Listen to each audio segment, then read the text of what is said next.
जी बिस्मिल्लाहिर्रहमानिर्रहीम। आज के केसेस के हवाले से अपडेट ये है कि एक तो इमरान खान साहब की तरफ से जो हमने पटिशन दायर की थी, जिसमें ओपन ट्रायल के हवाले से इस्तदा की थी और जो जज की तैनाती है उसके हवाले से गुजारिश की थी कि ये कलदम करार दी जाए नोटिफिकेशन जो है, और उसके ऊपर आज जो है इंट्रा कोर्ट अपील जो है वो आज समाअत के लिए फिक्स है, जिसमें अभी समाअत जो है वो जारी है, जिसमें हमने यही गुजारिश की थी कि जनाब जो ट्रायल है वो किसी सूरत भी इस तरह खुफिया छुपा के इन कैमरा जेल के अंदर नहीं किया जा सकता। ये बिल्कुल आइन से मुतसादम है, कानून की खिलाफ वर्जी है। छुपा के रिमांड किया गया और छुपा के गिरफ्तारी हुई, पूरी दुनिया जानती है। इमरान खान को किसी तरह से नहीं पता था कि मेरी गिरफ्तारी हो गई है या मेरा रिमांड हो गया। तो हमेशा रिमांड का तरीकाकार ये होता है कि मुतलका कोर्ट के अंदर उस एक्यूज को पेश करना होता है, लेकिन ऐसा प्रोसेस नहीं किया गया।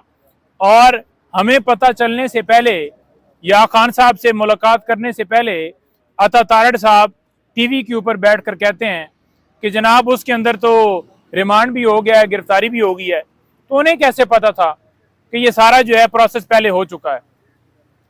तो ये बदनीति उनकी वाज़ेह नज़र आती है। जिस तरह से जो है वो राना सनौला ने ये मुकदमा जो है दर्ज करवाया, उस वक्त वो इंटीरियर मिनिस्टर थे, और जो है उन्होंने ही केस जो है ये बनाया। और जब हुकूमत ख़त्म हुई तो ये जो है केस आई थिंक उसके बाद ही दर्ज हुआ है ना, हुकूमत के बाद ही, तो उसके बाद दर्ज हुए। लेकिन बनाने वाले यही हैं, क्योंकि 1.5 साल पहले ये शुरू हो गए थे जनाब के साइफर वाला जो है मामला जो है वो आ रहा है और केस दर्ज हो रहा है और केस बनेगा। उसके साथ साथ आज इलेक्शन कमीशन जो है वो एक जो उन्होंने कंप्लेंट फाइल करने की एक जो है वो हुक्म जारी किया था, जिसके ऊपर इमरान खान साहब को तोशाखाना केस के अंदर सजा हुई थी। उसमें सजा तो सस्पेंड हो गई, लेकिन उसके अंदर कन्विक्शन जो है वो बाकी है। तो उस फैसले को कलदम करार देने के लिए आज जो है हमारी दरख्वास्त जो है वो इस्लामाबाद हाई कोर्ट के अंदर वो फिक्स है। उसमें हमने ये भी सदा की हुई है कि ये जो फैसला है इसको अपील तो लगी हुई है, लेकिन उसके अंदर ये सदा की हुई है कि ये जो फैसला है इसको कलदम करार दिया जाए। जो ही अगर वो फैसला कलदम करार होता है तो फिर नाअहली जो इमरान खान साहब की हुई है वो उस वजह से ख़त्म हो जाएगी। इसके साथ साथ दीगर फिर केसेस हैं जो कल लगे हुए हैं। कल खान साहब से मिलने के लिए लीगल टीम जो है वहाँ पर जाएगी। मेरी गुज़श्ता जुम्मे को इमरान खान साहब से मुलाकात हुई और मुलाकात में खान साहब को हमेशा की तरह बड़ा पुरजोश, पुरज़म और बड़ा पुरएतमाद पाया, और वो दौरान समाअत खुद अदालत को अलकादर ट्रस्ट केस के हवाले से हकायक बता रहे थे, और उन्होंने अदालत को बताया कि ये बिल्कुल केस जो है ये झूठा है, मन गढ़ंत है, और इसी तरह से दीगर केसेस जैसे झूठे हैं। ये भी उसी की एक कड़ी है कि मैंने 1 पैनी या 1 रुपए का भी बेनिफिट जो है वो इससे नहीं लिया, ना ही मैं अलकादर ट्रस्ट जो है उसके अंदर से ले सकता हूँ। ये बाकायदा तौर पर एग्रीमेंट के अंदर लिखा हुआ है। और ये मैं जो है या बीबी साहबा ये ट्रस्टी हैं, और इससे पहले खान साहब तमाम सवालात के जवाबात दे चुके हैं। 9 मई को खान साहब की वो जो अगवा किया गया था उसमें रिमांड हुआ था, और रिमांड के दरमियान इमरान खान साहब से सारे सवालात पूछ लिए गए थे।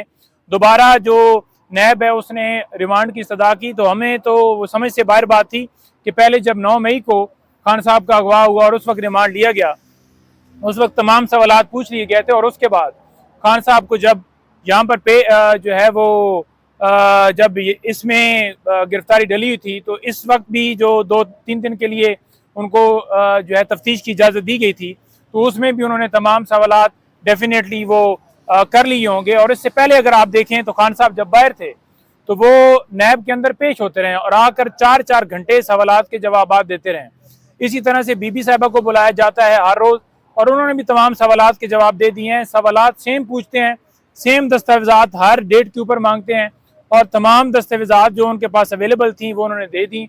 जो तमाम सवालात थे उनके जवाबात भी दे दिए, लेकिन एक ही तरह के सवालात बार बार रिपीट किए जाते हैं। उनका रिमांड जो है वो समय से बालातर था। अदालत ने उनको जो है तफ्तीश की इजाज़त दी कि जेल के अंदर ही तफ्तीश जो है वो उसकी इजाज़त देते हैं। लेकिन कोर्ट के अंदर अदालत ने ये अनाउंस नहीं किया कि हम फिज़िकली कस्टडी दे रहे हैं। तो फिज़िकल कस्टडी तब कहा जा सकता है कि जब वो फिज़िकली बंदा जो है वो उस जो है जो इन्वेस्टिगेशन टीम या वो जो प्रोसिक्यूटर या वो डिपार्टमेंट जो है वो मांगता है, और उसके बाद अगर उनके हवाले नैब के हवाले किया जाता तो उसे फिज़िकल कस्टडी कहते हैं। तो ये भी एक नई जुरिस्प्रूडेंस हुई है कि जेल के अंदर ही यानी कि सुप्रीडेंट जो अडयाला जेल हैं उनकी कस्टडी के अंदर ही उनसे तफ्तीश जारी है, और उस तफ्तीश को ये रिमांड कह रहे हैं। तो हमें तो इस चीज़ की समझ नहीं आई, लिहाजा अदालत ने भी कोर्ट के अंदर नहीं बताया कि हम फिज़िकली दे रहे हैं, क्योंकि फिज़िकली तो तब होती कि वो अगर खान साहब को उनके हवाले करते। और दूसरी जो चीज़ बड़ी अहम है वो ये है कि एक तो ये कहते थे कि साइफर केस के अंदर, क्योंकि वो जी ऑफिशियल सीक्रेट एक्ट के तहत मुकदमा दर्ज है, तो लिहाजा उनका सीक्रेट ट्रायल करना है। लेकिन ये बात समझ से बाहर है कि वहाँ पर दहशतगर्दी के जो मुकदमात दर्ज किए गए उनमें भी कार्रवाई जो है वो जेल के अंदर हो रही है, और नैब वाला ये तो कोई सीक्रेट दफात इसके अंदर तो नहीं लगी थी, तो ये भी नैब वाला भी जो मुकदमा है वो भी जेल के अंदर चल रहा है। तो ये जो इनके बहाने थे या इनकी जो झूठ बोलना या एक जो इन्होंने फ्रॉड जो है वो किया हुआ था कि ऑफिशियल सीक्रेट एक्ट के तहत मुकदमा दर्ज हुआ है, तो वो एक्सपोज होता हुआ आप सबके सामने नजर आ गया है कि ये सिर्फ महज बहाने हैं। डर सिर्फ इमरान खान से, इमरान खान की तस्वीर से कि वो बाहर आएंगे और दुनिया में फिर जो है पूरा मुल्क और हर जगह पर इनसे कंट्रोल नहीं हो पाएगा। पूरी इन्होंने कोशिश की है सोशल मीडिया को कंट्रोल करने की, लोगों को उठाकर उनको अगवा करके लोगों के घरों में छापे मार कर वेबसाइट्स या उनके जो चैनल्स हैं उनको बंद करके भी इन्होंने पूरा कोशिश की है, लेकिन वो इनसे कंट्रोल नहीं हो पाया, क्योंकि आम पब्लिक, आम लोग, आप, मैं, सारे, हर बंदा ही जो है खान को चाहता है और हर बंदा ही पोस्टें लगाता है। ये नहीं है कि 10, 15, 20 लोगों की टीम है जिसको कंट्रोल किया जा सकता था या करते वो। जी कोई सवाल है तो? सर, उम्र कैद या फांसी के हवाले से बातें हो रही हैं, ये इस टॉपिक पर बहस करने के पीछे क्या मकासद है? देखिए, मकासद यही है कि जो इनका प्लान है, जो ये चाहते हैं, आप देखें ना, आप इस्लामाबाद हाई कोर्ट ने फैसला दिया तो फैसले के अंदर ये लिखा कि जिनके ऊपर जो दफात लगाई गई हैं उनको, उनके जो संगीन हैं वो उनकी सजाएं हैं। तो बात यह है कि यहाँ पर बेल वाला मामला आपने डिसाइड करना है मेरिट के ऊपर कि होगी या नहीं होगी। आप बाकायदा तौर पर ये भी बता रहे हैं कि ये सजाएं हैं और ये भी कह रहे हैं कि 4 हफ्तों के अंदर अंदर ये ट्रायल जो है कंक्लूड किया जाए। और दूसरी तरफ अगर देखें तो प्रोसिक्यूशन भी दौरान जो है समात ये दलाइल देती है कि ये सजाएं हैं जी, इन्होंने ये खिलाफ वर्जी की है, हालांकि वो इस्तिस्ना हासिल है। और इस्तिस्ना के ऊपर भी जो इस्लामाबाद हाई कोर्ट ने लिखा जी कि वो इस्तिस्ना है जी ये ऑफिशियल ड्यूटी के हवाले से। तो ऑफिशियल ड्यूटी नहीं है कि एक वजीर आजम जो है वो अपने जो है कौम को आगाह करें कि हमारे मुल्क के खिलाफ ये साजिश हो रही है और मुझे हटाया जा रहा है, क्योंकि उसको तो अवाम ने वोट दिया और तब वो ऑफिशियल कैपेसिटी में आया और वजीर आजम बना, तो उसने अवाम में जाना था। और खान साहब भी बारहा ये कह चुके हैं, तो ये उनका साथ देना, आप ये देख लेना आज सूरत हाल क्या है कि जो है वो डोनाल्ड ब्लूम जो है वो जाकर मिल रहा है नवाज शरीफ से और जहांगीर तरीन से, जो बातें साबित कर रही हैं कि इन्होंने किस तरह से मंडियां लगाई उनके कहने के ऊपर और किस तरह से रजीम चेंज ऑपरेशन हुआ, किस तरह से इमरान खान साहब की आईनी हुकूमत को हटाया गया। और इनके जो मुहरकात ये जो कहते थे कि इमरान खान जो है वो अमरीकी जो है एजेंट है, इसराइली एजेंट है, जो साबित कर रही हैं कि कौन जो है इनको डोज कर रहा था और कौन किस कैपेसिटी में इनसे मीटिंग कर रहा है। क्या ये ऑफिशियल थे? क्या ये वजीर आजम है नवाज शरीफ जिससे मिलने के लिए अमरीकी सफ़ीर गया है?